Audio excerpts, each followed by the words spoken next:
Right, this is, my name is Scotty Martin, and we're sitting here in hotel in Oban, Lancaster Hotel. It's the 9th of February 1986, and we've just completed the convention here at Oban and been asked by a friend Graham to record some thoughts and a bit of my story, and this I will try and do. I have my wife Nancy with me and a good friend Al. So again, I'm a recovering alcoholic, and my name is Scotty Martin, and we are currently living on the island of Tiree and attempting to get an AA group started. But let me just disclose a little bit who I am and what happened to me and how I feel now, which is suggested in the 5th chapter. I was born in Scotland, in Glasgow, and in 1934, I find myself saying now, because it was the year and the month that Bill Wilson got out of Towns Hospital, and even though AA wasn't to start until several months later officially in Akron, Ohio, he did have his spiritual experience about the 18th of December, and I was born on the 20th, and I'd like to feel that he had this program going for me to come along 28 years later. But I had an uneventful childhood in Glasgow. It was the war years, much of it, and brothers and sisters, and even though at that time there was no particular drinking in my family, and there was to be later with one of my parents, but it did not affect my drinking, and those formative years were I would say pretty wholesome. With I had brothers and sisters, and I was a healthy kind of kid, and I was good scholastically, and I was probably very good athletically, which has kept with me to this day. Did not pursue athletics, I realize. I liked football, and that may have been a flaw in the character. I was never encouraged, and when time came at 15 to leave school, as we did in those days, no one suggested I pursue that, and I went on my merry way. Although at that young age I wasn't to touch alcohol. I was a bit of a health nut, and Glasgow had a high TB rate in those days, and I was warned not to smoke and to go long walks and jog, and this I did as a 15-year-old in Glasgow, and then went to work and had mediocre jobs, and they're not worth even spending time on. But at 18 I was drafted for military service. This is when the call-up was still on, and I went into the RAF, and it seemed, in looking back, and of course anything I say is my own opinion and not the opinion of AA, but it seems like hindsight is so clear, and as time goes by, things come clear, and I say, why didn't I know that? But of course we didn't know it. But it seemed that at 18, in entry into the military, that I was told that, hey, you're of age now to drink and do the other addictions, which I know at the time was just simple smoking. I kind of leapt at both of them. I never questioned it. Drink helped me in this sense that even though at 18 I was a healthy enough young man, and you know, my psychological profile was healthy, I was kind of shy. I had pimples, and I didn't have what the French call savoir-faire, you know, cool with the girls. Didn't have any experience with them, and I didn't know how to handle them, and it was awkward. And in dance halls in England, I found that I envied the people who had the ability to put their arm around a girl's waist and crack a joke and make them laugh. I was very, very awkward. I've heard this, of course, in AA from many other people, but I'll tell you something, it was at that time that I found myself with a bottle of Guinness in my hand, or a bottle of beer or something, and it seemed to me that when I took a couple of beers that I felt very comfortable, and I wasn't as self-conscious of my pimples. In fact, they disappeared, and I became a wonderful dancer. And again, that's all I'm looking back. I could not, as I was living through this, I couldn't tell you what these were the things that were happening. But I look back now and see that alcohol from that young stage gave me a comfort in that one area. I was comfortable in other areas of my life. I was comfortable in the barracks. I was not awkward with the men. I was a man's man, and I had no problem mixing with that, my peer group. I had no problem out on the sports field. But in the dance hall and the boy-girl thing, very awkward. Alcohol helped it. Whether that's an alcoholic trait or not, I don't know. But I do know this, that those early days, alcohol was just used when I went into those situations, and it did for me. It made me comfortable. I realize today that what it probably did is that it did not allow me to feel discomfort and to grow from it. It did not allow me to talk to a girl in a normal fashion without alcohol in me and have her appraise me and say, no, I don't like you, or I do like you, and I never developed any social skills. It was alcohol to feel intoxicated, and if indeed she did not like me, I would not feel hurt, and if she did like me, I would say, well, why not, you see? So there I was. I latched onto the booze, and it did for me, and I liked the feeling. It was as simple as that. And of course I didn't get drunk and get in fights, but I was now using it. I went overseas with the RAF, went to the Middle East, and after that Korea, and and looking back again, wasn't getting up in the morning looking forward to drinking, but it seemed that in an insidious fashion I seemed to mix with the people who had a kind of idea that they liked to drink on payday. They were invariably Scotsmen, frankly.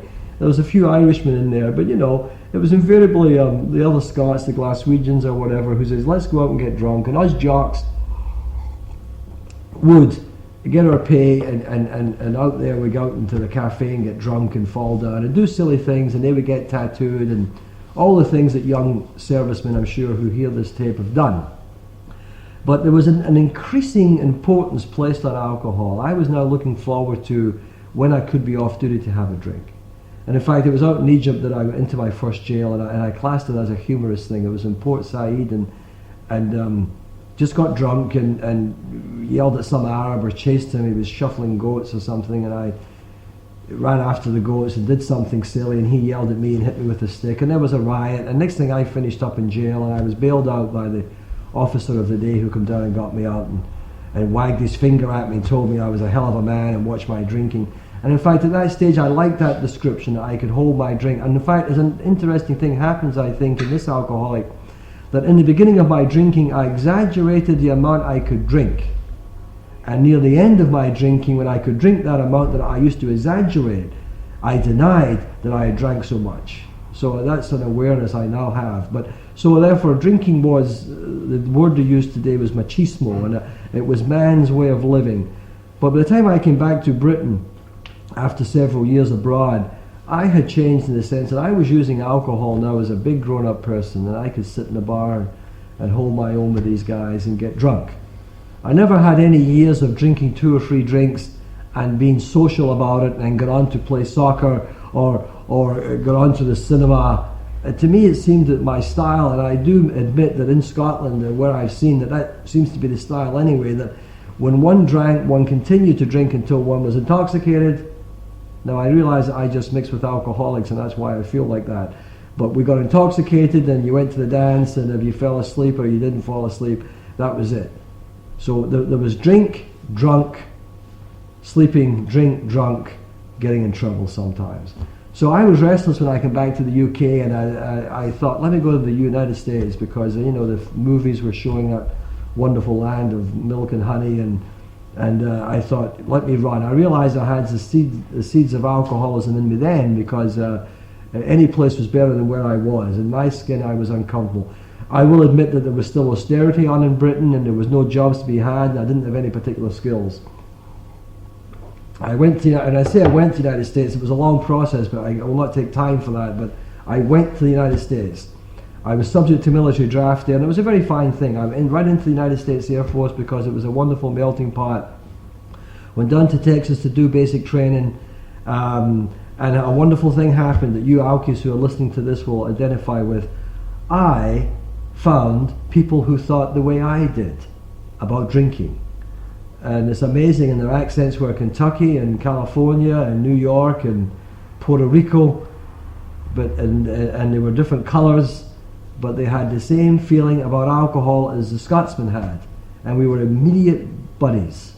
They had great identification, and so therefore, I brought me with me to the United States, and I was progressing in age, and we are told that this disease of alcoholism is progressive, so it would be inevitable that I would now begin to get in more trouble. Again, I'm looking back. This Monday morning quarterbacking is easy to do, but hindsight is so clear. But this is what was happening. I went from Texas. When my training with the British had made me pass through. I didn't have to go to any technical schools in the United States. I went straight up to an air base in Chanute Field in Illinois, the Midwest, where I was to stay for 2.5 years. And it was at this place where I was on a permanent party, as they call it. I was permanently assigned there for the 2.5 years, that because of the progressive nature of my disease, more trouble began to show itself. It reared its ugly head. It reared it up. Because now at Chanute Field, I was, being observed in the sense I was into a career, And I noticed that, and when promotions came along, I was passed over for it. In the beginning, they would say, boy, they would call me Scotty, of course, out there, and they would say to me, boy, that Scotty's quite a fella, boy, can he drink. And after a few months, that Scotty's a pain in the ass. And after a few more months, keep away from that Scotty. And this hurt me, and this confused me, and of course, so my circle of friends got narrow and narrow, and except for the people that I went downtown and met in the bar, other GIs from other parts of that huge base who felt the same way as I did, and we would reminisce and run over why our barracks mates didn't like us. You know, what did they know? They were doing things like going to the university and extending their education. They had ambitions when they got out in the military. I had no idea what I was going to do. I still don't know, by the way, what I'm going to do, but the point is I'm doing what I'm supposed to be doing. But nonetheless, I always found them, the 1 in 10 who picks up a drink of alcohol will in time show some of the symptoms that we say creates alcoholism. That's trouble in their home life or their family life or their personal life. And I was meeting the guys in the bars who were getting passed over for promotion, whose wife had thrown them out, whose commanding officer had warned them, and we reminisced and we commiserated with each other. But by the end of 2.5 years, I was getting nowhere in my career field, and I was kind of shunned in the barracks, and it was no longer the cute Scotsman who could be funny at times. I was a troublesome Scotsman who would walk in late at night, and if the fellows were playing pool, I would lift a pool ball and smash it against the wall or someone's head if they said something wrong, or through the window and up in front of the commander and restricted to the barracks and fined and made to pay the cost of the damage and held back for promotion. I was getting in trouble in the small towns around that airfield where if I would go out for a night's drinking, I could come home and be fine, or else I'd go out and drink the exact same amount and finish up in the local jail and be bailed out. And it's double jeopardy over there in the service, because when you're jailed, they send a report to the commander on the base, and so when that comes in, he calls you up and says you were jailed even though you were off duty, and you get hammered again. This was the kind of thing that was happening. In the late 50s and the early 60s, a young president came along, and he said, and you all know who he is, and he said, we're going to have a man on the moon by the end of the decade. And we all loved that mood, that they called it the Camelot. And they loved Jack Kennedy and the youthfulness, and I was privileged when I was in Florida for him to come through and inspect us all. And I just fell in love with them, and he had started, they were starting the space program, and he wanted, in the huge array of equipment involved in these space programs is fantastic, and he wanted a rescue team to be formed in the United States Air Force to cover these space flights in the event of any contingency happening. The primary cause for recovery would be the United States Navy, who had vessels out in the Atlantic, but in the event that a spaceship went off course, we were able to fly all over the world, and we had teams eventually stationed all over the world. If a spacecraft had to be pulled down out of orbit, there would be a team within 2 hours flying time.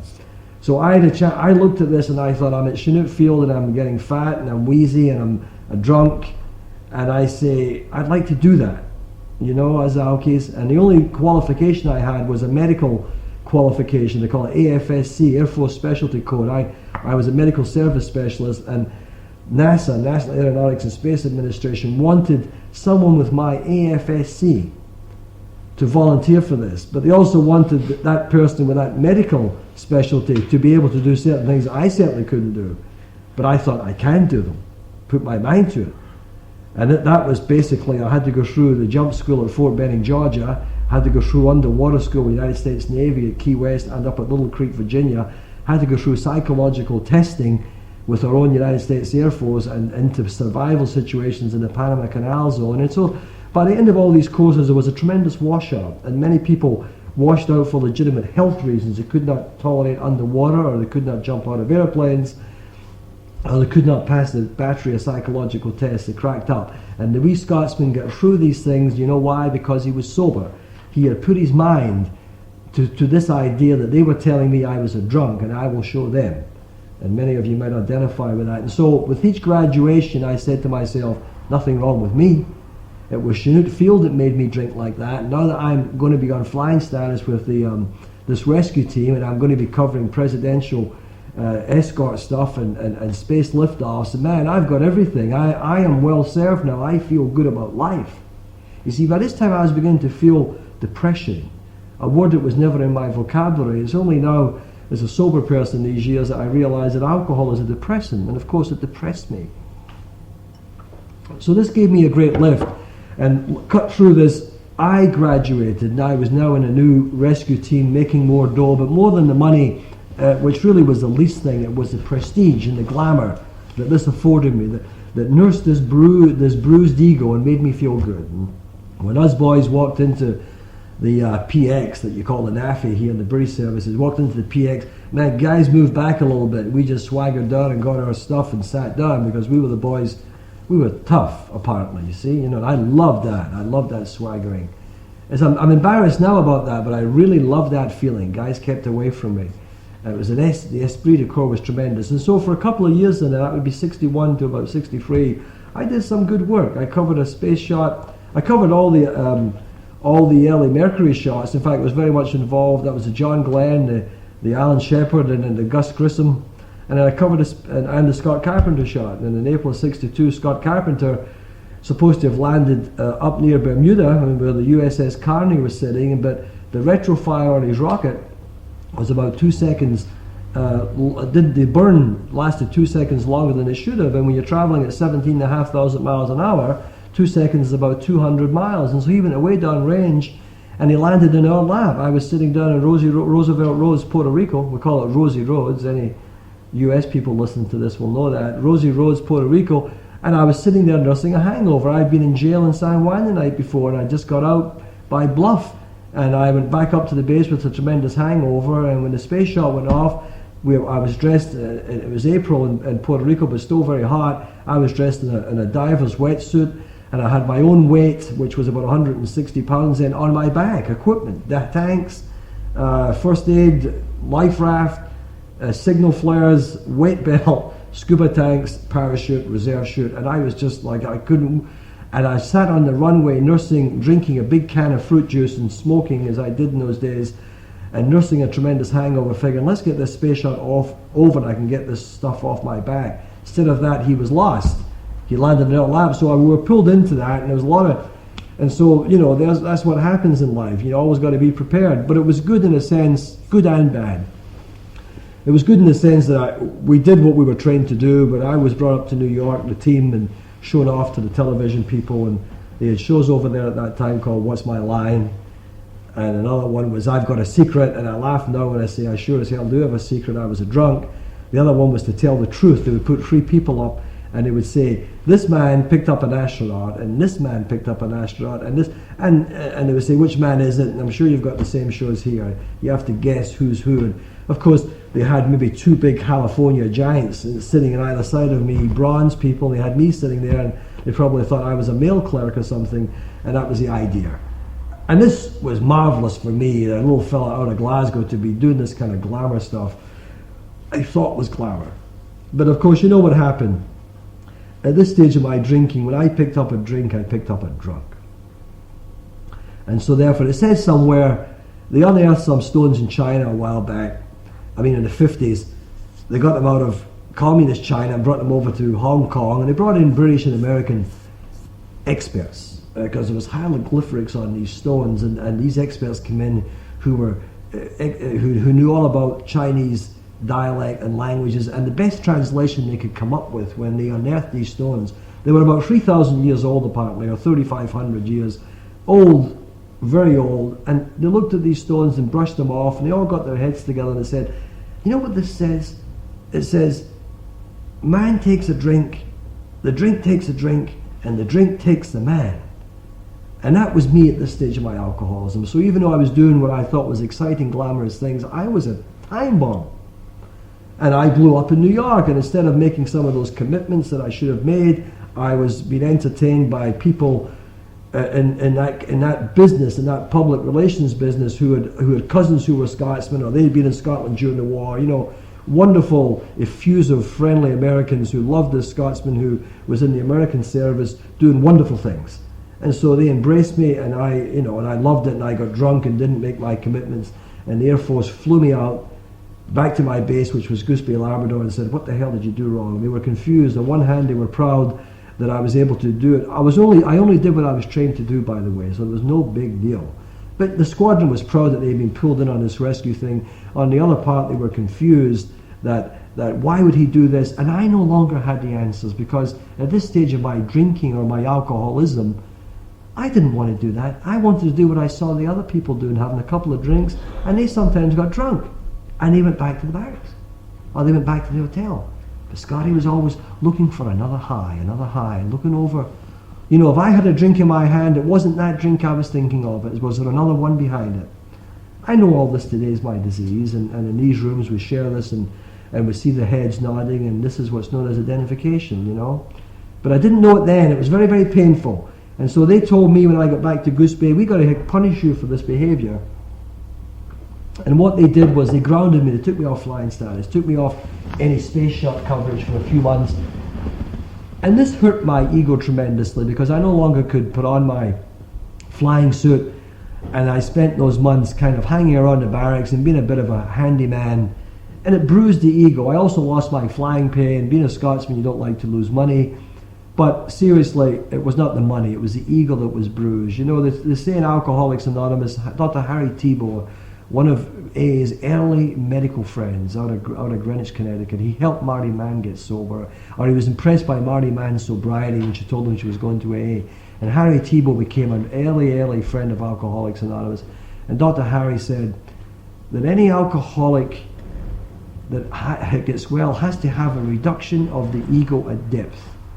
And I realized that any alcoholic, or this alcoholic who is sick, has a bruised ego and a sick ego, and I get it elevated by false things. And so I have a false sense of myself either when I'm sober, or when I'm drunk, or when I'm going to get drunk. And so therefore the ego was abnormally bruised when I was taken off flying status. Now, I was told not to drink. Now, what does that mean to an alcoholic who doesn't know about AA, who doesn't know that he is an alcoholic? I says, yes, sir, I won't drink. And you're confined to your barracks. And we don't want you, all you have to do is show up at the hangar and do some work and get back. We don't want any nonsense. We need you when you get sober. When you get over this punishment, you go back on status. Right? So in that 3 months that I was grounded, all I did was change my style of drinking. I became a secret drinker. Now that may not be important to a lot of women who may listen to this, who have no choice but to drink alone, or maybe even some men. There's obviously loner drinkers. But I was a young man. I was 26 and 27 years old, and I thought even though I drank a lot, I always drank with the men. I'd read in magazines, we all read about some alcoholics, you know, those alcoholics who are always other people. And they, you know, you read horrendous cases of some man who was found in a hotel room dead, with a case of whiskey there, and he'd been drinking for 10 days. And I thought, I don't do that. And someone along the line in my career there had slipped a pamphlet under my door one day, and I remember looking at it, and to this day I don't know who did it, and it was these questions, and I realized it may have been out of the Johns Hopkins test, or it may have been that early AA pamphlet, that can you answer these questions honestly? And I remember looking at those questions, you know, do you drink in the morning, or have you missed time from work because of drink? And I remember answering them, yes, yes, yes, but there was one question in there, do you drink alone? And I felt very proud that I didn't drink alone. So 1 out of 10 I didn't do that. I remember the great sigh of relief I had when I thought, whew, thank God I'm not an alcoholic. And I rolled up this questionnaire and threw it in the trash. You see? But now in these 3 months, it was beneficial for me to drink alone. I remember saying to myself when I read that test, I may have answered some of those questions, yes, yes, yes. But I don't drink alone. But I'll tell you what I'll do, I would tell myself. If I ever find it necessary to drink alone, I will admit I have a problem and I will do something. Now, when it became opportune to drink alone because of circumstances, I never was honest with myself. I never said, oh, I better go to that thing called AA, because I remember 6 months ago saying that if I drink alone, I have a problem. I said, I drink alone because they won't let me out the barracks. And I'm going through a hard time. And if I have a couple of drinks at night, I'll write letters back to Scotland, and I will do my laundry, and I will get my room tidied. I mean, I come up with all kind of excuses that this is why I'm drinking alone. I have heard other alcoholics say this, and I put that under the term, the compromise of the values. The standards that I set for myself, I will break if alcohol is involved. I will say, if I steal money from my mother, which I never did, of course, because I wasn't near home. But an example, if I steal money from my mother for drink, I will go to AA. And it's fascinating that when it comes the right moment that I will steal money from my mother, I will not call it stealing. I will call it borrowing, or I will, we're wonderfully glib as alkies. So that is what I call the compromise of the values. So now in these 3 months, I just drank alone in the barracks.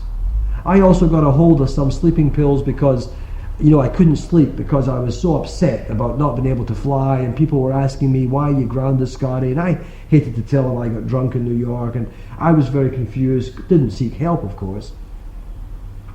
Kept to myself and kept my misery to myself, the false pride. And so a good medical friend, a doctor, Irish guy, American, but we sang and drank together and sang in the clubs and so on, and he says, what's wrong? I said, oh, Doc, I can't sleep. He said, listen, I'll get you something when I come by. And he threw me in a 100 jar of a thing over there called Doradin. I think it was later called Quaaludes. Quail. What's the word, honey? Quaaludes. But what's the short-term word? Ludes. It was called Ludes. The kids, by the time I was sober in the 60s and so on, they called them Ludes. And those things will kill you. But I got these things, 100. And he says, take one and you'll go to sleep. Well, I took one, and of course I did feel sleepy, but I felt also good. And I thought, if I fight the effect of this thing, I'll see how it feels. And as I was staying in the barracks, I couldn't go to the club, and I ran out. Incidentally, you couldn't drink in the barracks. When you hear me talking about drinking, well, you're not supposed to drink in the barracks then. I don't know what it's like now, nor do I care. But that I found a way to drink in the barracks. I was an NCO, and I got booze in, and I hid it, and I drank. So don't worry about that. But if I run out of the booze, boy, these sleeping pills I could take. If one made me feel like that, I'd try two. And my mouth would get very dry and thick, and it felt like there was cotton in it. And you take 4, and you could pick an argument with a guy, and it was like getting drunk again. And so I ate those things. And then when the doctor saw me, my friend saw me, he said, how are those pills working? I said, oh, Doc, they're terrific. But I can't get up in the morning. And he said to me, listen, this is 1963. We have something for everything. And he gave me what he called jelly babies. That was the slang term. What they were in the medical term was a thing called dextroamphetamine sulfate, made by SmithKline and French, and they also had a little sodium amytal in it, which is a downer. And so the little bubble bursts in your tummy, and it's either the dexedrine bursting that gives you energy, but it doesn't make you on edge because the sodium amytal bursts and calms you out. So you get energy and you get calm at the same time. You get energy and you get calm at the same time. And so it was a wonderful, and I thought, no more hangovers for the rest of my life. No more hangovers. And so therefore I leapt into those things like a classic alcoholic, and instead of drinking my drinks, I was eating my drinks. What we call solid state booze. And so at the end of 3 months' time, when they said, well, you haven't got into trouble, Scotty, and we'll just put you on flying status again. I thought, this is it. I'll never get into that kind of trouble again.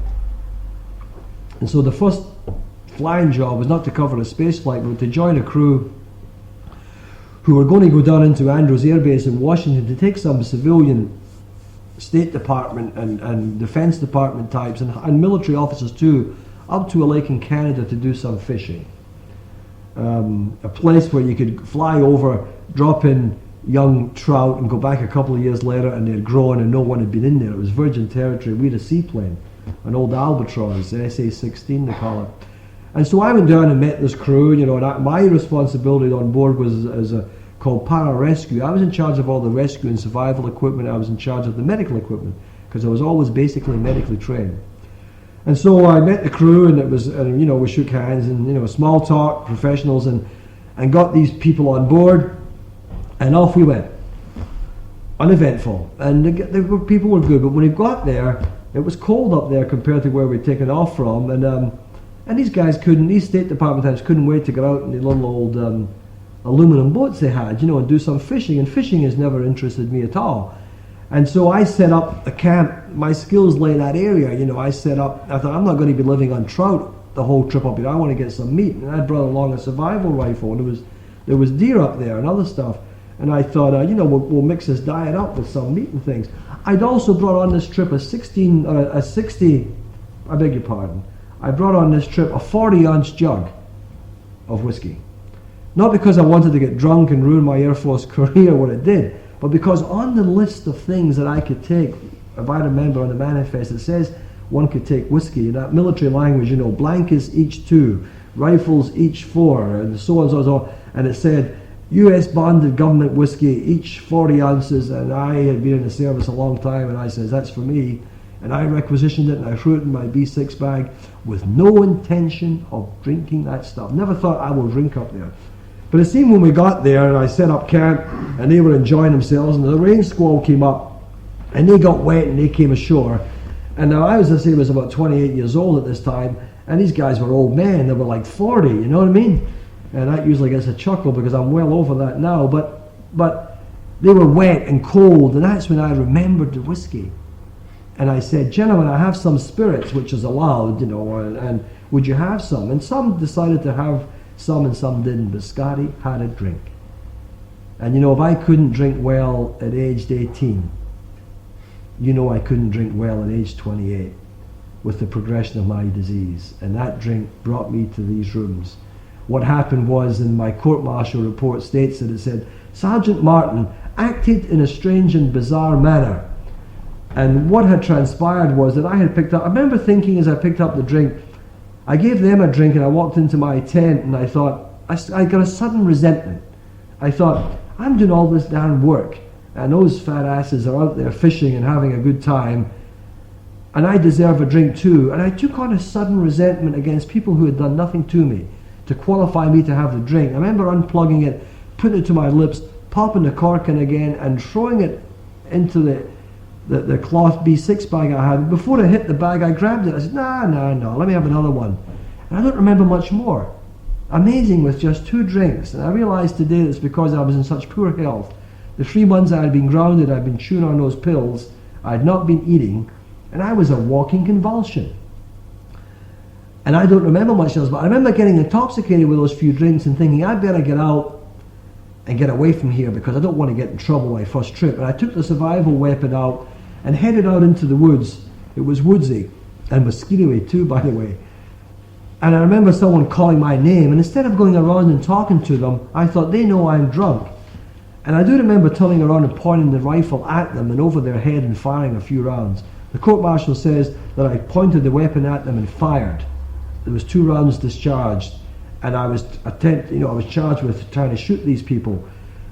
Legally they're correct, morally they were wrong. I would not try and shoot them, but the point is, as any military man knows, when you point a loaded weapon at someone, you're supposed to use it. That's why the weapon is designed. And so I was court-martialed for this offence, and I was allowed out honourably.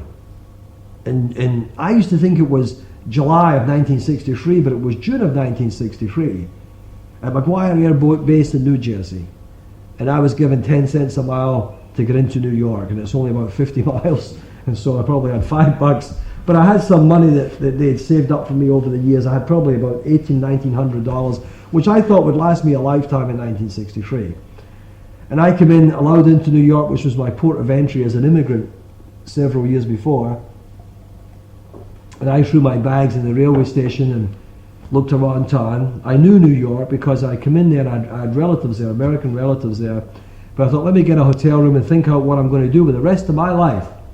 I was very angry. I thought no one understood me. I use the phrase a lot, I have a disease that tells me I don't have a disease. I like the phrase, and I mean it like this. Today I have a disease that does tell me I have a disease, but when I am drinking, I don't allow myself that clarity. And so my disease that tells me I don't have a disease threw up symptoms these years that I ought to have grasped. I'm drinking a nice glass of Coca-Cola right now, and if I drank this and I was violently sick, and then I said to Nancy tomorrow morning, let's have 4 more of those Coca-Colas, and I was violently sick. And then Tuesday morning, before we go on the boat, I said, let's have just 1 Coca-Cola, because I don't believe it's a Coca-Cola. And I was violently sick. And she was saying all the time, it's a Coca-Cola. I think I would stop drinking Coca-Cola. And yet with alcohol, that's what was happening. The symptoms were coming up, and people were saying, it's the alcohol. And I was saying, it's not the alcohol. The blindness of this disease. I was also always under the influence of alcohol at this time.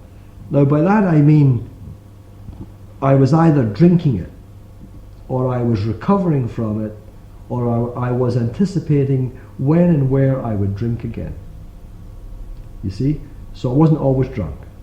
But I was in those three stages: thinking about it, drinking it, recovering from it. I was always under its influence.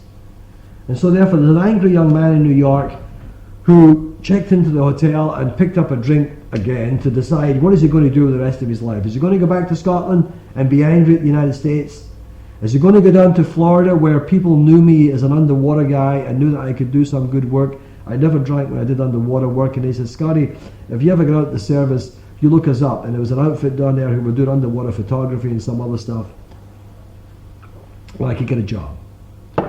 So with that ace up my sleeve, I thought, I'll sit around town here and visit my relatives here in New York and have a couple of drinks. Well, you know what happened to that couple of drinks. I also had that other illness I talk about at this stage, telephonitis or black cord fever. You know, the wonderful ability that at 2:35 in the morning that a brilliant thought comes into your mind and you pick up the phone and you call someone who's fast asleep and you talk to them. I had that illness. I would call all over the world, and I used to say that I had in $1963, I had a $20 hotel room bill and a $120 telephone bill. And that was me, the black cord fever. But one of those calls was the cheapest one, a 10-cent call over to Brooklyn from Manhattan. And I called my aunt and told her I was in town, and I decided to get out of the United States Air Force, that I wanted to use my skills that they had taught me in other areas and make more money. And she didn't say too much. All she said was, you're drunk. And I said, well, of course I'm drunk. I just got out of the service. And everyone who gets out of the service gets drunk for at least a month. I really thought that when guys get discharged, they get drunk for a month. What a crazy thought. That's what I call that narrow vision of the alcoholic. No peripheral vision at all. I only associated with people who thought like that too, so we reinforced each one's idea that you're supposed to get drunk. But she wouldn't buy it. She's not an alcoholic. She says, furthermore, she says, you're drunk tonight, and when you called me yesterday, you were drunk too. And I said, yesterday? I didn't know. So I tried to con and fluff over it and said, well, I'm having a couple of drinks. I'm on my way to Florida. I'm not sure if I'm going to go to Scotland or Florida, but just wanted to say hello. I'd like to come out and see you. She says, I'll tell you what. She says, I would like my son Charles, my cousin. I'd like Charlie to come over and see you because he knows something about what's happening to you. And I thought, what is going on and why did I make this call? And she said, he knows about a disease called alcoholism because he's a member of Alcoholics Anonymous. Charlie, my cousin, whom I was not too fond of for reasons that some of you alkies will understand, was someone I was not close to, nor desired to be close to. I liked his other brother who was a good drinker and who is now in the program himself. I liked Eddie, but Charlie I didn't have much time for because he was too neat. He seemed to be at ease with himself. They tell us in this program that we have a dis-ease, and I believe that dis-ease means the Greek word dis is to be without, and ease is English for ease. I am without ease. I have a dis-ease. My body is without ease. And Charlie had ease.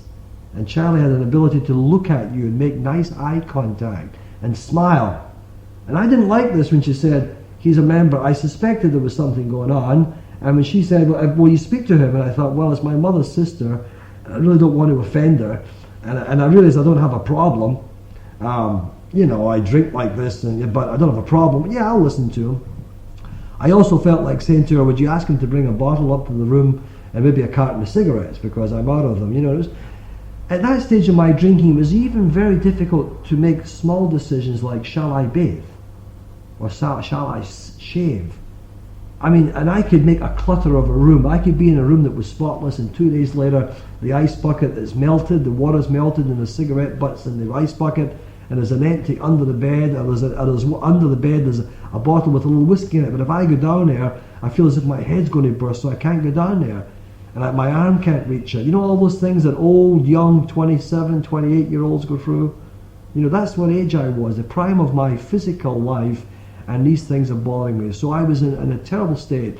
Charlie came up. I said, sure, send him. Didn't say have him bring a bottle and some cigarettes. But Charlie came up, and he didn't tell me I was an alcoholic. He was a good AA member. Charlie brought the message of recovery as it applied to his life. And he said to me, I can't tell you, Scotty, if you're an alcoholic. He felt like saying later when we were sober, he said, but I felt like saying, but you'll do until one comes along. But he didn't say that night. We have a saying in the States, and it says, if you walk like a duck, and you quack like a duck, and you look like a duck, and you smell like a duck, you're a duck.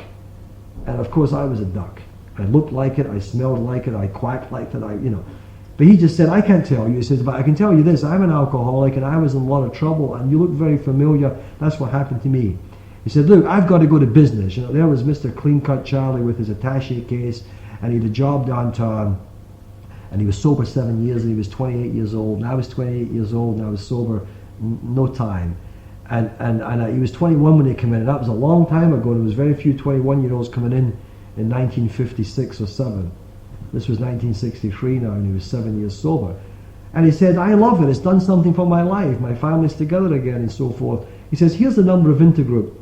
And so when he left, I went to Intergroup office for the wrong reasons. And I really feel strong today that it makes no difference why one comes into AA. You can come in sideways, you can come in with a gun in your back. Because I'm of the belief that everyone comes into AA with a gun in their back. Either their wife has it in their back, their boss has the gun in their back, or they've put the gun there themselves. Very few people get up in the morning and say, oh my goodness, I really don't like the way I feel after these drinks. I think I'll investigate Alcoholics Anonymous. I don't think that occurs. I think a crisis comes in, and they talk about alcoholism as a descending elevator, and I think you get off at any floor, but whatever floor one gets off, it's the sub-basement for them. They may still have the job, and they may still have the family, but they don't feel good. But Scotty came in for the wrong reasons. I went in again on false pride. I will show my cousin that I'm a man of my word, and when he comes back to my hotel tonight, I will show him that I have been to this thing called Alcoholics Anonymous. So as he had an attaché case, I sent out for an attaché case, and I had the civilian suit, and I had my attaché case and my civilian suit, and with the help of some whiskey and a taxi driver, I got to the Intergroup office. And I walked in, and I said, hi, I'm John Scotty Martin, and my cousin Charlie, I won't use his last name, my cousin Charlie sent me over here, and I'm sure you know him. Well, New York and the greater metropolitan area has about 14 million people, and even though New York has a lot of AAs, it's still pretty big. And he said, no, we don't know him, kid, but don't worry about it. And the guy told me later behind the desk, he said, you were arrogance personified. Of course I was. I see it today. Us who get sober can see that defensive mechanism in people. I can walk into an AA room today and there's some poor soul over at the far corner just before the meeting starts, and he's got his back turned to the rest of the crowd, and he's looking at the literature as if he's fascinated by it, and he's reading a piece, and when you got behind him and you look over his shoulder, the thing is upside down, and he's terrified, and he's not reading it, and you want to put your arms around him and embrace him and say, I know how you feel. You see, because I know those feelings. And that was me walking into Intergroup. I was puffed and blown and being arrogant, and inside I was terrified. And those good people behind the desk had seen me 1,000 times. And they popped me off to Towns Hospital in Central Park West. He asked me if I had any money, and I says, well, I got, I had this $1,800 or so, and I had some of it left. And they said, it will cost you, $125 and so on. I said, that's all right. And up I go, and they put me in there. And I know nothing about Alcoholics Anonymous, but when I'm in there, people come in and visit me. And now that I'm a day or two sober in there, I'm on chlorohydrate being withdrawn from the alcohol and the sleeping pills and stuff. I'm on, and it feels good. I don't feel too good. I don't feel too bad. And my job, when I was in the Air Force, my job had to keep me physically fit. So I bounced back quickly. In fact, good health was my worst enemy.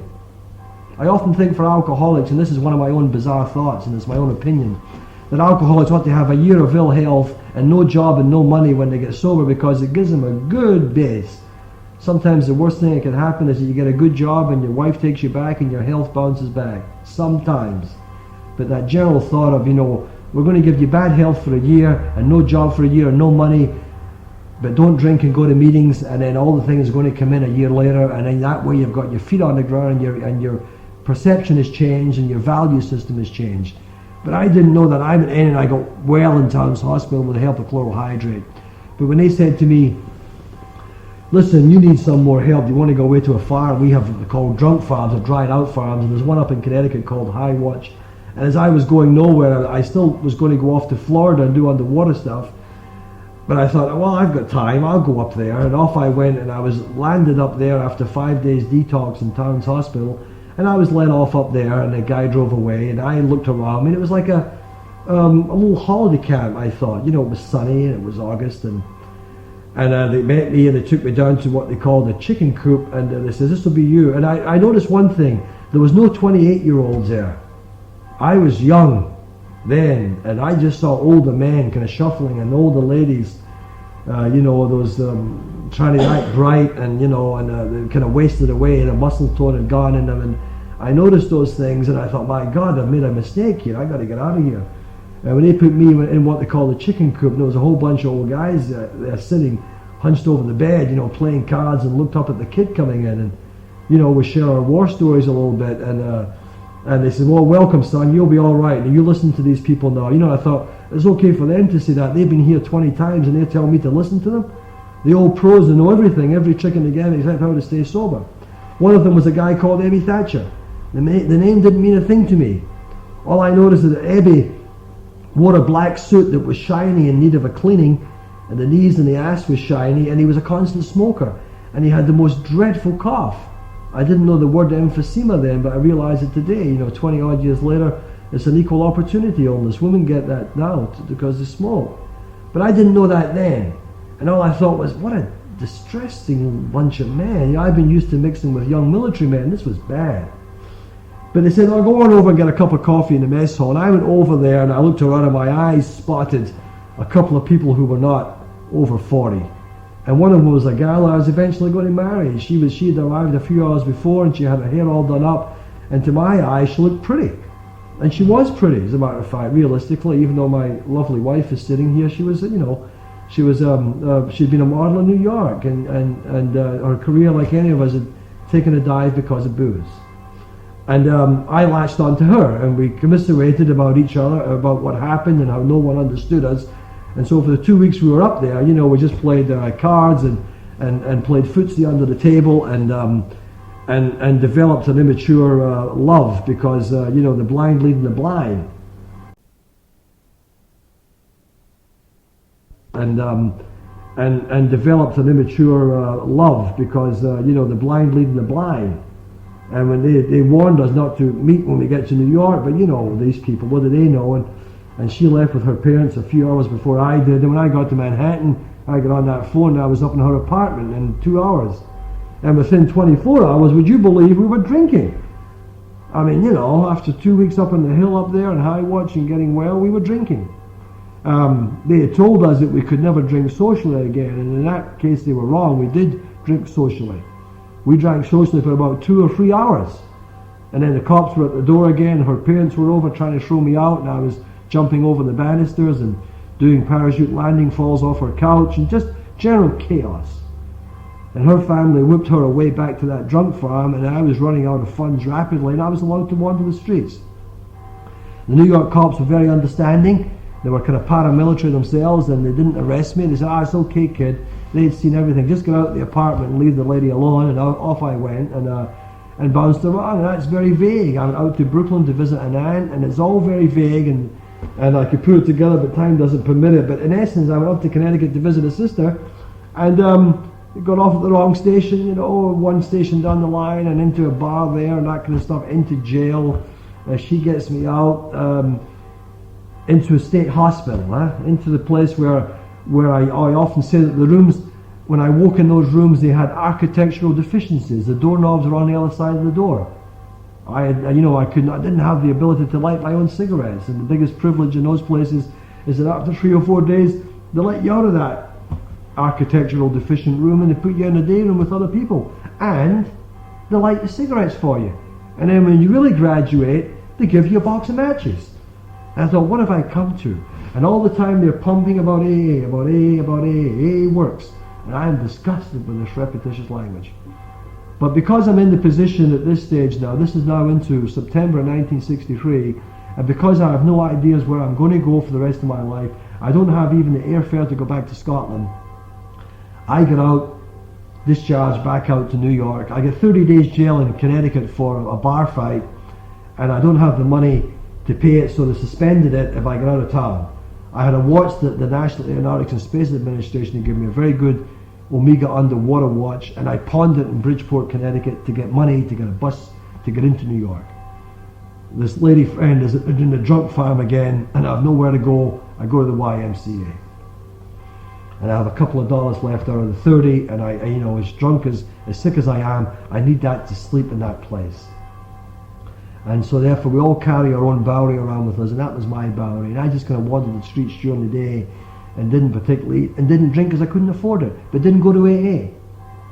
I'd been exposed to AA up in High Watch, you see, and those people up there had really ruined my drinking, because up until that time I thought I got in trouble because no one understood me, or because I was unlucky, or because I didn't have a rubber duck when I was a kid in Scotland, you know, didn't have a bicycle, or, you know, I come up with all these psychological reasons.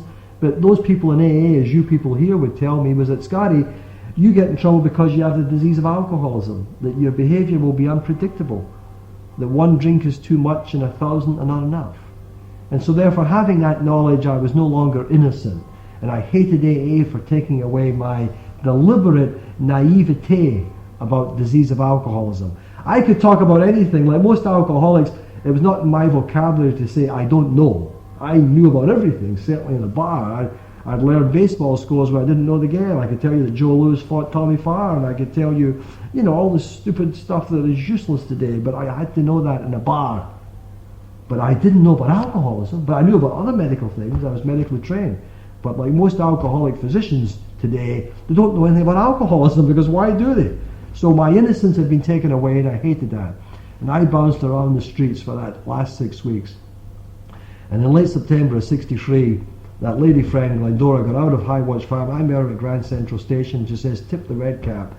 And I says, I don't have any money. And in her language, no money meant you'd less than $5. You had at least $5.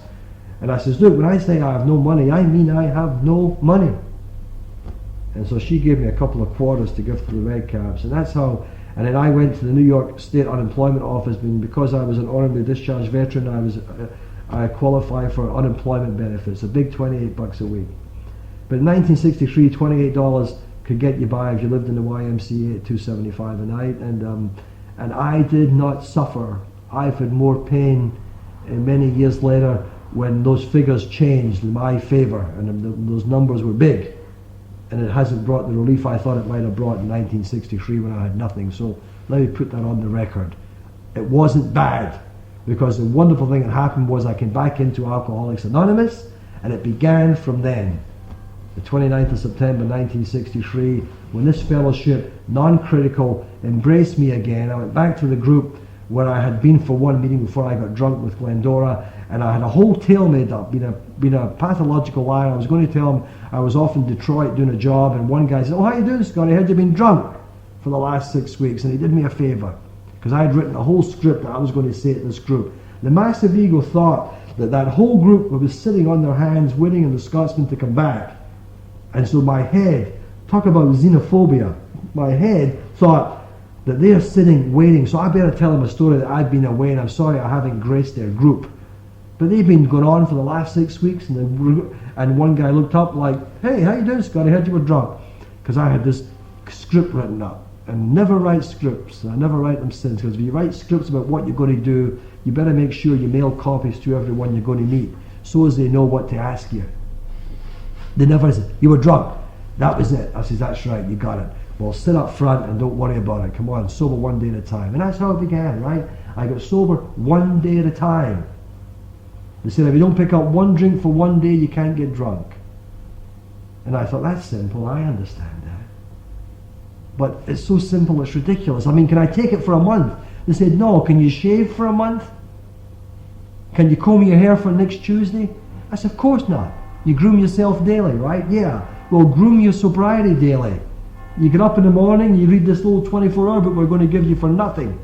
Okay? The group's going to give it to you, Scotty. And when you're in that YMCA over there, you read it before you get out of bed, or when you get out of bed. And you say, don't pick up one drink for one day. Now, I must admit that my sobriety was enhanced by the fact that I didn't have the funds to pick up that one drink.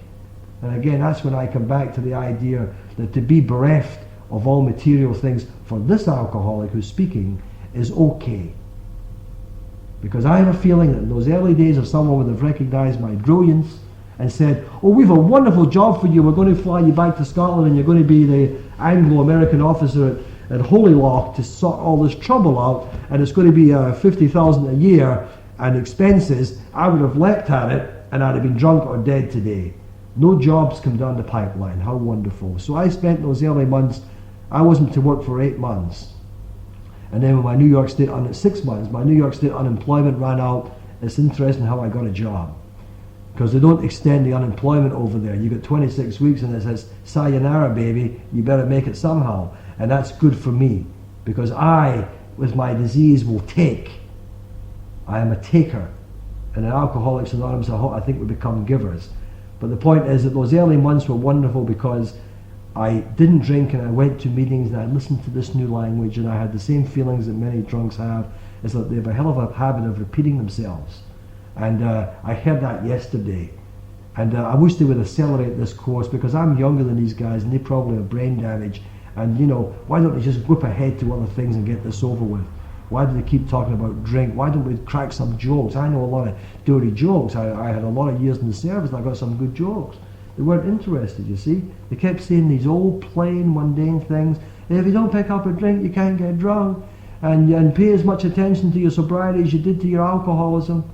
You know, and it was all this repetition of the language, and I thought, oh my God. But you know, I stuffed it. I didn't say that. When they said, how you doing? I would say, fine. And I've come to believe in Alcoholics Anonymous for myself, again, my opinion only, that it is not important to understand how Alcoholics Anonymous works. It's just important to be willing to follow the suggestions of the people who came before me because it is working for them. If I am allowed the luxury of thinking it out, I will get drunk. So in other words, instead of thinking my way into right acting, I reverse that and I act my way into right thinking. If my head says, I don't want to go to that meeting tonight, I ignore my head and I go to the meeting. If my head says, I don't want to join a group because I'm going to be going off to Florida next month, I ignore my head and I join the group. If my head says, I don't want to get a sponsor because what do I have to say to another man? I'm sober now, I have no problems, I'm not a fairy, or I have no sexual hang-ups, or I don't know what fear is, you know. I ignore my head and I sit down with the guys. I say, yeah, I'm a little afraid, I'm insecure, I've got false pride. I want to tell you all about my glamorous Air Force career, but I can't even get a job in civilian life. I want to tell you those feelings, you see. I feel insecure. I'm a mixture of arrogance covering up insecurity. And so my instincts had not served me well. My instincts had made me return to a substance that was getting me in trouble time after time after time. And those instincts I bring into this fellowship when I'm new, and they have ill served me, and I ought to chuck them out the window. Even animals, instincts make them run, exercise, rest, and sleep. And the highly developed animal called man had lost those instincts. My instincts in military situations in Korea had made me survive situations where other people died. And yet in the big land of the PX with steaks and orange juice and vitamin tablets, I was dying. My instincts had gone awry. I had loose teeth when I came into these rooms. I could reach up and pull my teeth like this. And I didn't have that in Korea. I had swollen ankles in the land of the big PX with all the steaks and orange juice and vitamins. I was giving myself edema of the ankles at 28 years of age. And you didn't get that when you lived on cardboard as a diet. You know what I mean? You lived on fish heads. You didn't get swollen ankles or loose teeth. And I was able to manufacture that type of malnutrition in my body in the land of the free. Now that's amazing. That is something wrong, and that's a disease. And so therefore I realized early on that my head was ill-serving me. And if my head screamed out, don't go there, don't go to that meeting, tell me you're busy, I try to ignore it. And that's how it worked. And you know, one day after 2 or 3 months I figured I'm doing this for myself. So I really don't care what my motives are. My motives were not pure when I came in here. I wanted, when I came in here, I wanted to feel comfortable. All you people who could meet at rooms and smile, and I've seen it and you've seen it since. You walk into an A room and there's very well-fed, well-looking fat cats in there, all talking and smiling, and they can turn around with grace and shake hands and kiss on the cheek. I hated you for that. I thought, but I would like some of that. I'd like to be that comfortable. I was awkward in my own skin. So I wanted to be comfortable. I wanted to have some clothes to go and find that magic job that I know I deserved. But all you people said was, don't worry about it, don't drink and come to meetings, you'll be all right, things will work out. Well, where's the job, you know what I mean? You know, I got the third step mixed up one time. I thought, hand my will and my life over to the care of God as I understand Him. I thought it meant to God as I understand Him, and He'll find me a job. But it says to the care of God. It says if you want potatoes, you pick up the hoe. God is not going to find me a job. I find me a job. But this is the things that I did not know. And these were the early beginnings. I was very lucky that in 1963 in Manhattan, with their 890 meetings a night, no one did the step meeting. And we had to go over to Brooklyn to get a step meeting. The Brooklyn group. And I would say, this is now 1986, and I would say from 1976, 10 years ago, that every group in Manhattan usually has 2 meetings a week there. That one of those meetings, the closed meeting, will be a step meeting. You see? For some reason the steps were not talked about, but Brooklyn did the steps.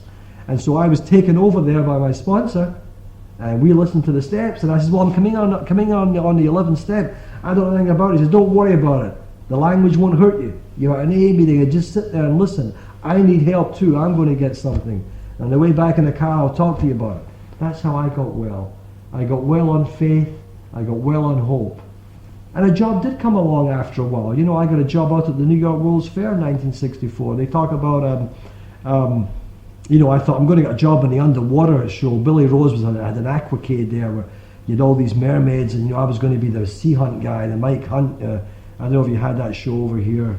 It was Lloyd Bridges did it many years ago, and I was going to be one of those guys, you see. And they never saw fit to recognize my talent. They said to me, good, Martin, come over here. And they gave me a pith helmet that the British probably sold the Americans years ago, and they painted them red, white, and blue so as I would stand out in the crowd. And they gave me a sack to put over my shoulder and a stick with a nail on the end. And they said, go to it, boy, pick up paper. Oh, how wonderful for this arrogant alky who a few months before had been escorting Jackie Kennedy to India. You know, I mean, I don't mean she and I mean our airplane covered the flight of her, and we covered for rescue purposes. How a come down, I thought. But how wonderful, because picking up paper at the New York World's Fair was wonderful, because I didn't have to use my head too much, and I could think about last night's meeting, and I could think about the meeting I'm going to tonight, and that kind of thing. And of course, if one stays sober, you don't continue picking up paper. There's nothing wrong with picking up paper. I could do it today, as a matter of fact. I got no problems in that area. But you know, newly sober, my ego was all whacked out. I needed an important job.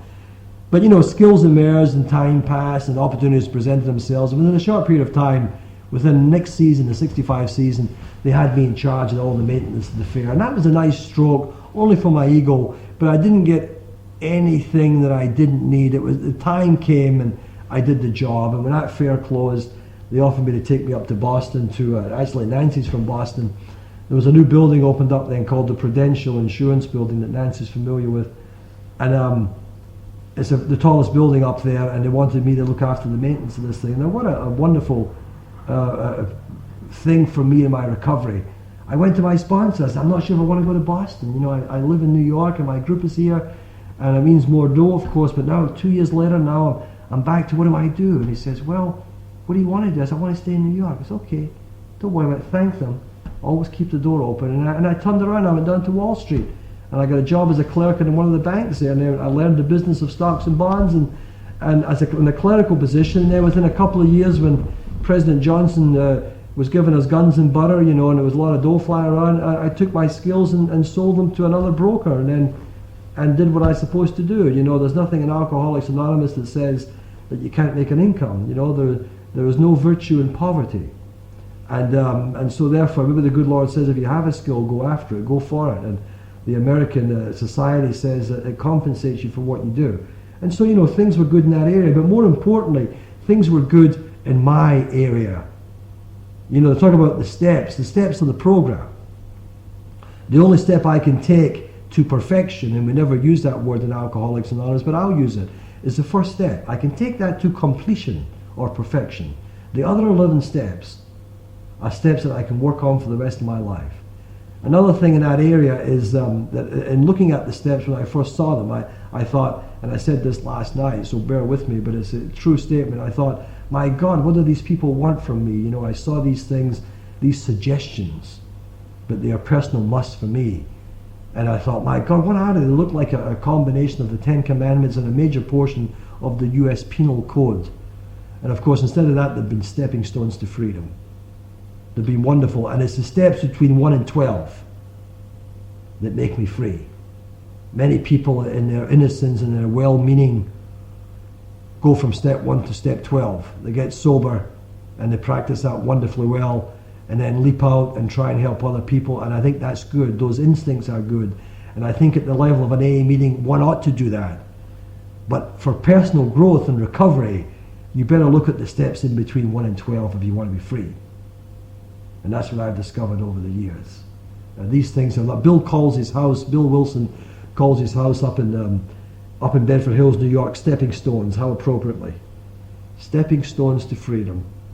Along with that, Graham had asked me to maybe try and interject some thoughts that what has happened to me getting sober in Manhattan. I realized how personally privileged us Alkies who lived in New York at those times were but didn't know it. When you're living through a period of time, you don't know it's going to be history sometime. And over these years, people have said to me, "You mean you knew Bill Wilson?" And I thought, yeah, because if you lived in Manhattan and you had to go down to the General Service Office, there was a good chance he was in there. And there his health was still good in '63. You know, he developed emphysema later, but he was still good, and he would be in Tuesdays and Thursdays. And Bill would have him in the back office down the hall. And if he saw someone coming in, he was lonely, he could walk up and say, "How you doing, kid? Where are you from?" And he'd walk you on down to his office, and if he was on a pet project, he would show you what it was going on about. And you know, I was quite intimidating, but he was very normal. "Do you want some coffee?" He'd get a styrofoam cup and pour it for you and spill it. And wouldn't ask you if you wanted sugar or cream. He would give it to you. You know what I mean? That was just one of these. But I never knew that, oh, this is great. Now, these years later, people look at it and say, "Oh my God." I say, well, you don't know that, do you? You don't know it. In line with that, those thoughts, being at this convention last night, I mentioned, and how this moves me. How this moves me that in the summer of 1966, 20 years ago, this summer, I came over here to Scotland on my first sober trip. It was important I would come back and do some amends and see the country that I left and see how I felt. And I went down to the General Service Office, and he was in that day, Bill Wilson. And he said, "How you doing?" I says, "All right." I said, "I'm going over to Scotland, Bill." I'm Scots, you know. And yeah, I know. And I said, "I want to see if there's any AA up in Oban, because I'm going to be going from Oban to Tiree." He said, "Well, let's go in." And he had a map, worldwide map, and a Europe map. And of course, he had these little pins with the red and blue and greens and numbers. And there was no dot in Oban, but there was dots in Britain, Manchester, London, Glasgow, Dunfermline, Dumfries. You know, I don't know all of it, but the important thing of the story is nothing in Oban. And I said, "Well, when I get over to Glasgow, I'll check, you know, because maybe, yeah. So I come over here and I went down into Glasgow and saw a little gal called Sadie, whom some of you might know, whom I believe is in Canada now, and I don't know, it doesn't matter. And I said, "Sadie, I'm going up to Oban to spend a couple of days and catch the ferry over to Tiree, and of course I want to, you know, AA." And I don't know if she said it or someone else said it, but the phrase was, "Oh, Scotty, nothing's happening up there because those healing men are really something else. I mean, you know, they keep to themselves and they don't mix." And you know, I mean, it wasn't derogatory, but it was like just a general statement, like they're kind of thick. And I know this is on tape, and I say that with love. Okay, you understand? And so therefore, when I came up here, but she gave me a name of one fella. She said, "This wee fella is trying to stay sober." And I came up and I had his name, and he didn't have a telephone. And I checked into that hotel across from the station. I think it was a different name then. I forget what it's called now. And out got this address, got a taxi cab, went up and saw this wee fellow. He was hanging over a fire. I thought I recognized him. He didn't recognize me. And his name was Hugh Skinner, and he doesn't mind me using his last name because he's in the big meeting in the sky now. And Hugh told me he'd been a steward on the old Claymore and other boats going back and forth to Tiree, and so I recognized him when I was a young airman here, that he was whizzing. He walked very fast, Hugh, if I remember. He would go like a speed, and he was always, and he told me, I was half drunk all the time and trying to be efficient. And so Hugh and I hit it off, and he says, "No, there's no AA here, there may be a few." He said, "I'm trying to get a group started, Scotty." And we spent hours in my hotel. When I went back to New York, I sent Hugh literature. And he wrote beautiful handwriting, wrote me much more than I wrote him, I must be honest, because I was very much involved in a good active career on Wall Street, and this mail would come in, and I said, "Ah, it's from Huey, I must get to it." And human nature being what it is, I didn't get to it sometimes.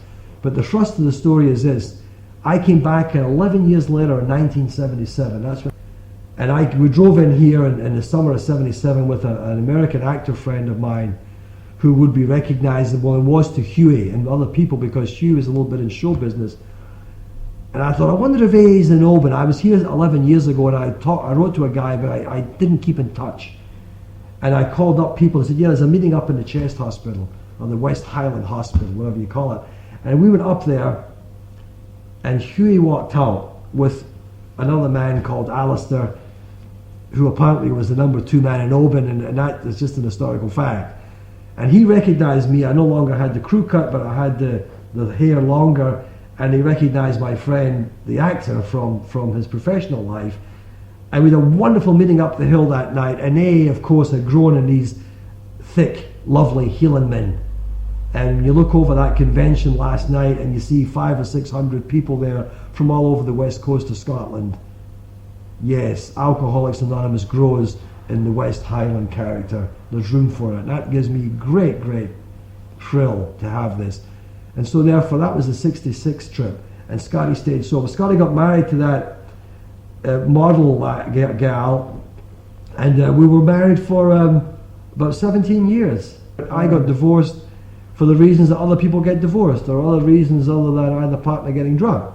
And neither of us got drunk, and both of us, I hope, are good AA members. And I say that with all respect to Glendora. She's a good AA member. But we changed. And I went through a kind of low period in my life. I always stayed next to Alcoholics Anonymous. And of course, I met Nancy, my current wife. And she's going to laugh when I say that, because I have a friend in the States who says, my current wife, I always call my wives current because it keeps them on their toes. But I don't mean that with Nancy. That, you know, and I'm at the best stage of my life. We have 2 children. Fiona, who was born in South Carolina in 1982, and John, who was born in Glasgow about a year ago. And it's a wonderful period of my life. And Nancy is an AA member. I met her in New Hampshire. And, you know, our lives are wonderful. You know, they're not all complete, because whose lives are, but there's a growing process here. And there's one thing I've learned about being sober, that it is ongoing. You never know it all. You know, the steps come into my life. I think Graham asked me to touch on that, and I know one forgets. And the first step I feel I've taken to completion. The second step of the AA program that talks about restoration of sanity, you know, I thought, I'm not insane, but I had to look at my behavior to realize that if I wasn't sane, what was my excuse? You know, luckily it was the booze. They don't say you're insane, they say sane behavior. You know, my behavior was not sane. The third step that I use in my daily life as best as I can, it's one of the few steps that I take back. You know, he says, give it to his care. You know, I'm very busy and agitated down here. Let me bounce that worry ball up to you, you know, and you look after it. I think that's the way maybe he wants it. God wants Scotty to be sober, but God wants Scotty to walk the path himself. And God wants Scotty to call out for help when he needs it. The fourth step and the inventory step, of course, I looked at it and thought, oh my God, I was either nothing wrong with me or there was everything wrong with me. There was never a one or the other, so I never could be objective. And a good friend said to me, maybe you're not ready for it. And in my own life, I was almost 2 years sober before I did a proper 4th step. I did 1,000 4 steps right in downtown in the IRT subway. And I always come out looking good. I come out saying, I'm not so bad. Yeah, so I drank a little bit, but I didn't beat up any kids. I never had any kids to beat up. Didn't beat up a wife. Never had a wife to beat up. I've been sober since I had both marriages. But the point was, that wasn't the idea, and it was also not an immoral inventory. I heard that mentioned last night, and I'm glad. It was a moral inventory of morality, the things that affect me, the important things. And I think in Alcoholics Anonymous that many of the character defects that are in my life, I haven't got rid of them, but I've modified them. There's a modification process goes on, and when it causes enough pain, one gets rid of them. To wave the magic wand and make me a saint or something would be wrong. You know, we hear wonderful things in AA, and I remember someone saying that be very careful of a halo with, you know, becoming a bit of a saint, because there's only 9 inches between a halo and a noose, and how true that is. And so Alcoholics Anonymous lets me keep my feet on the ground. And that's what it's all about. I keep my feet on the ground, and lets me give the opportunity to stay sober and have this gift of sobriety and to give back. Because to keep it, you've got to give it away. And if I don't give it away, I lose it. I dry up. Nancy and I are over on the island of Tiree, of course, now. We come over in 1984 for a trip, and I've always loved the island, and asked Nancy after great consideration how would she feel if we came over, and she was all for it, and we bought a house over there, and we're in the process of getting it in shape. And of course the dilemma is, what do I do about Alcoholics Anonymous? When two or more people get together and a meeting takes place, but when it's with your wife, whom you live with and sleep with and eat with, and you know, it's not exactly like two, we know each other so well. But we have meetings together. We have a third man who is now a year sober, so we started a group over there. But what I heard from people, well-meaning people, was the same thing I heard 20 years ago in Oban. They said, you're going to have trouble over here, Scotty, because you know, the character of the Healingmen is different, and they won't embrace the program, or they think people will see them, or the anonymity thing will bother them. And in reality, they haven't been pouring in, believe me. But we have two people, as I said, one has celebrated a year sobriety recently, the other one has not, unfortunately. He's had some trouble. But we hold out the hand, and that's all we can do. It's a program of attraction and not promotion. And I do think that that Alcoholics Anonymous is, you know, when I come in, I thought, oh my God, I'm 28 years old, and no more Tony Bennett records, and no more dancing, and you know, I wasn't doing much of that anyway, but I had this image of meeting a blonde in a smoky bar and going off to Algiers with her, very immature, you know. And I thought, no more of that. Well, I wasn't having any of that even when I was drinking. So I thought, boy, I'm giving up something, and I must report that I've done no penance in Alcoholics Anonymous. I got rid of something. I got rid of those feelings that any alcoholic knows about, those feelings of insecurity, those feelings of remorse, of shame. And so therefore Alcoholics Anonymous has been an added dimension in my life. It's the most atomic thing in the 20th century. It really is. And I am grateful. I'm not sure if I've said what I've said, except, you know, you're looking at me, and you know, so today Nancy and I and the two children are in Tyree, and we do go back to the States, you know, once a year. And we've been over in Oban this weekend to get revitalized with our friends here, and to get all the AAs from all over Gaelsha on the west coast of Scotland has been a wonderful gift. And for Graham to come and ask me to put on tape the little I can share, I do hope that in time that you know, we meet again, and I hope that it may help someone. I would like to say that it's helped me, and I thank you for the opportunity. There are things, little asides that I know over the years, and that are just little tidbits about the early founders, you know.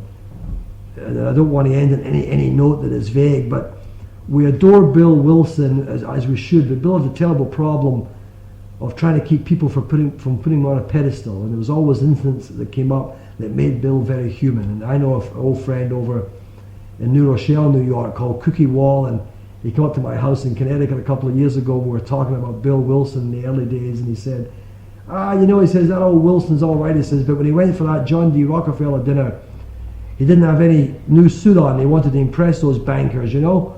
And he says, so we put a collection up in the group for him, and we got about $25, $26 up. We gave it to him, and he said the suit was $24 if I remember. And so when he came in the next day, I said, where's the change, Bill? And he said, well, we bought some cigarettes, you know what I mean? He said, buy cigarettes. Listen, you bum, go get a job. And it was the early old timers that did that to Bill, that kept him down. When I sat up at High Watch Farm, and another guy called, and he's gone now, so Gene Kelly, not the actor or the dancer, another guy, he worked with Union Carbide in New York, and Gene was in the early Manhattan group, and they all knew Bill. And I would say to him, how about Bill, you know? And he said, he's good, he helped us, you know. He says, but Bill is, at times Bill would go off on these tangents. He would get some doctor in Saskatchewan and Manitoba would discover that niacin was keeping his pigs from getting depressed, and Bill would suffer from depression all his life. And Bill would run off to Manitoba or Saskatchewan and spend time with these doctors. And there were some of the early members who were not too happy about Bill experimenting with well-meaning and innocent use of LSD, which in today's terms we know has caused great devastation in people's lives. But in the middle 50s, Bill tried that because he had suffered from depression. And then it lifted magically. So in the States, certainly, and in the time I was privileged to start my sobriety, Bill was very much alive, and he wasn't put on the pedestal for his own sake and for a very healthy reason. I remember when Bill died in 1971, I was in Waterbury, Connecticut, And even though I had 7 or 8 years of sobriety, I thought, oh my God, what's going to happen? Well, what has happened is AA has grown. One doesn't have to know or see Bill Wilson to get well. I've met some of the most beautiful sobriety on people who are loners, people who get off ships, who listen to tapes, who, if they had the opportunity, they would go to meetings, but they don't have the opportunity. And their grasp of sobriety embarrasses me, who was privileged to sit in meetings with people who, in that room, there may have been 2,000 years of sobriety and wisdom. And this guy on a ship somewhere is listening to a little squeaky tape, and his concept of the program is better than mine because he wants to be sober. And Ebby Thatcher, who unfortunately did not grab the program, and when I knew Ebby, he was very sick, so one has to be graceful about that, but he was somewhat envious too, and was envious that Bill had grabbed the so-called glory, which he hadn't. And because he was sick, he kind of voiced it sometimes, and Ebby was in and out and in and out, but Bill said about Ebby, he said, they said, Bill, why are you hiding Ebby out? Ebby died up in a place called McPike's Farm in Ballston Spa, New York, in Saratoga there, upstate New York, in 1966. And I've been in that farm. It's a little dump of a place, frankly, and the guy is so proud that Ebby died here. That's the only claim to glory. And Bill hit him out. Bill gave Ebby $200 a month, near the end, out of the proceeds of the big book. And he said, why are you hiding Ebby? Why are you always paying for Ebby's way? Ebby doesn't owe you anything. Or you don't owe Ebby anything, rather. Bill said, he's my sponsor. Even though Ebby never got sober, he says, he's my sponsor. And he said a wonderful thing. He said, listen, folks, he said, talking about Ebby, he says, the message is more important than the messenger. And that's a wonderful line, because Ebby was able at the right moment to tell Bill, if you don't give it away, you're going to get drunk. When Ebby got out, when Bill got out of Central Park West there, Towns Hospital, and didn't want to go into the Oxford group, he says, no, I've had a spiritual experience. I don't need any of that holy roller stuff you guys have. Ebby says, Bill, it will not last. The right time. And that's when Bill had to give it away in Akron, Ohio, to Dr. Bob, to those two men from Vermont. Ebby was from Manchester, upstate New York, Albany, New York. So I know these little tidbits, and you have to ask me questions to bring more out, but maybe it's not important for the purpose of this tape. What a privilege to go down to the General Service Office in those early days and to walk in and to see Bill there, and to see Cora Louise and Annie McFarlane and Eve Marsh, all the staff girls there, and talk with them and have coffee, and not knowing that this is good. In 1968, my ex-wife and I were privileged to be the escort of Bill to get him over to the Hilton Hotel. See, every year in New York in November, they would have the annual, they call the New York Intergroup Dinner. And I belonged to the Lenox Hill Group in New York, 90th and 5th Avenue. And they figured we were very active, we'd always been active members, and they said, make sure Bill doesn't get too tired, because Bill would come down from Bedford Hills on that Saturday early in the morning, and he'd meet all the world delegates, and he would talk with them, and then they would all want to talk to him, of course. We're all human, they all want to touch him. And then he wouldn't get rest, and by 68 he was really suffering from emphysema. He was really hurting. He'd given up smoking that year, but he was feeling it, and you could tell the way he was pulling his chest up. So our job was to go in. He was speaking to the world delegates at the Roosevelt Hotel, and some of you who hear this tape, if you know New York, you know what that is. And our job was to go over to the Roosevelt and get him across town to the Hilton, which was a new hotel back then. And so we had a car with an AA driver, of course. We had a fella who ran the express elevator in the Hilton Hotel was in the program, and we know it was like bringing the president in, because we had a whole score of people. Even the traffic cop was in the program, and he'd make sure the lights were green for us. So we went down to the Roosevelt, because he knew us, if not by name, he knew who we were, and our job was to go in there and get him out of the conference. And we got there about 2, and the thing was still going. They wanted him back to the Hilton for a rest. He had to go to bed and rest because of this emphysema, so as he'd be fresh for the evening meeting. We got there, the conference is breaking up, he's talking up a storm, tugging at his sleeve, and he comes down the stairs carrying his own suitcase, with a battered old leather suitcase with a strap over it. And I says, Bill, Scotty Martin, we're from the Lenox Hill Group, we're the committee, and we have to make sure you get some sleep. Yeah, all right. We get him in the car, and we shoot across town with them, and small talk, We get to the Hilton, We got the AA guy who works there on the elevator. We get in through the doorman's in the program. He gets us in. We get into this express elevator up to something like the 40th floor. And as we go through the door, a little lady jumps in. And it happens so quickly. And the door closes. And we go up. And I'm looking at her thinking she's a client. She's a guest of the hotel. And she suddenly turns around. And I thought, my God, she's going to do something. And she threw her arms around Bill Wilson. And he looked down at her. He was very tall and lanky, and she hugged him, and she says her name, and she's from a place in Texas. And I watched this guy, because our job is to get him some sleep and avoid this thing which is tiring. He was very patient, and she took her arms away, and he put her arms around her shoulder.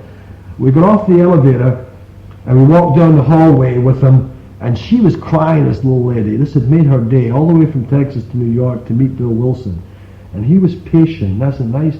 And he walked down, and he was going to take her into the room, and I insisted, Bill, you've got to get some rest. Now, by this time, she had collected her wits, and she knew it was a privilege to meet him and get her away. And off she went, and I says, I'll give you an order from the committee.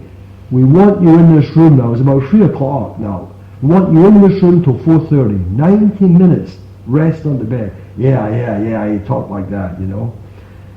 We go back up at 4:30, knock on the door, come in, and he's doing push-ups. So what the goodness are you doing? And he says it helps him expand his chest. And so he was doing push-ups to try and expand the chest.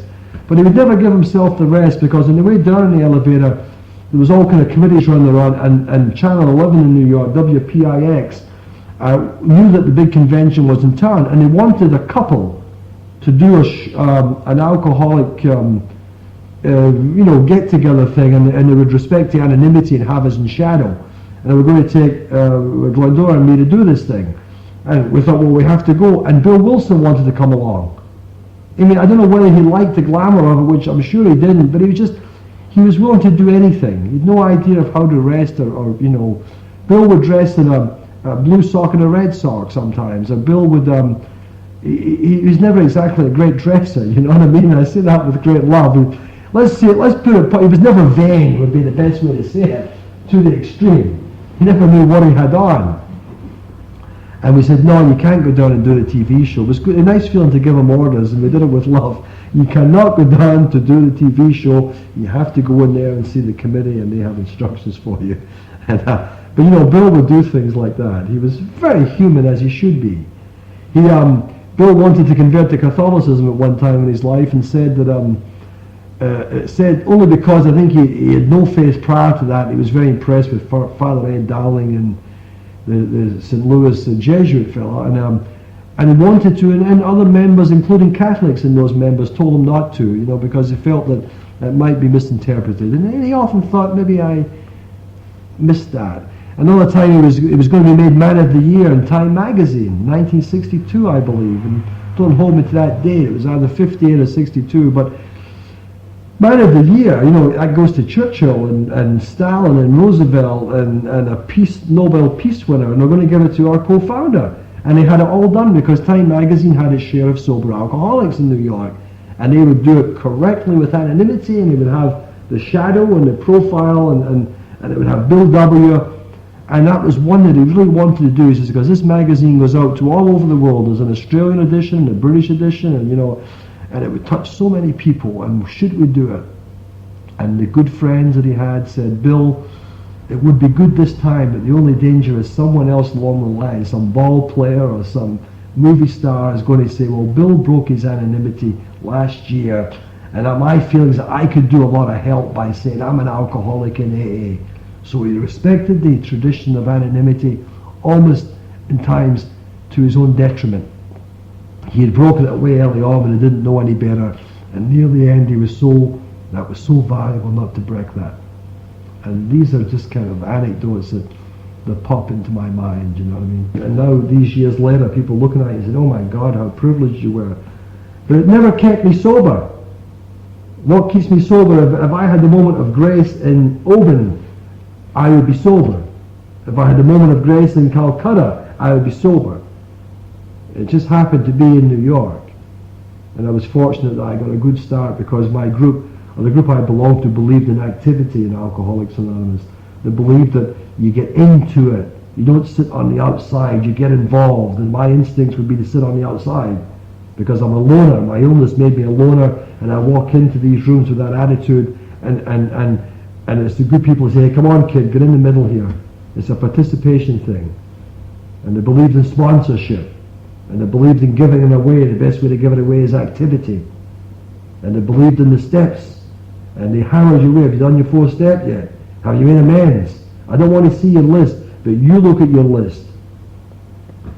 And make sure when you make amends that you don't tell some, that 9th step, except when to injure them or others, you don't go over and tell some guy that you were with his wife last year for you to get relief. Or you don't go in and tell the boss, as Bill said, well listen boss, I've been taking a $20 out of the petty cash for the last 20 years, and now that I'm sober 4.5 months, I want to tell you I've done you for $10,000 because you'll get fired. You go into work an hour early and you work off the time. Let the man have his dignity. This is judgment. You don't have that judgment when you're newly sober. It takes time. And I believe that's why the steps are in that order. I believe that's why it's like putting a step ladder against the wall. You don't put your foot on the first rung of the ladder and then throw it up to the 9th rung. You'll fall on your ass. You put your foot on the first rung and you get a good grip of it. Whether you're sober or drunk, or drunk, if you're sober you do it. If you're drunk or hungover you certainly do it. And when you're firmly on it, you put your foot on the 2nd rung and so on. And that's how you work your way up the steps. My own opinion again. Time. Give time. So I want to thank you, Graham, for asking me here. And I want to thank my lovely wife for being patient to sit here. I want to thank my friend Al for being in attendance. And I'll say good night.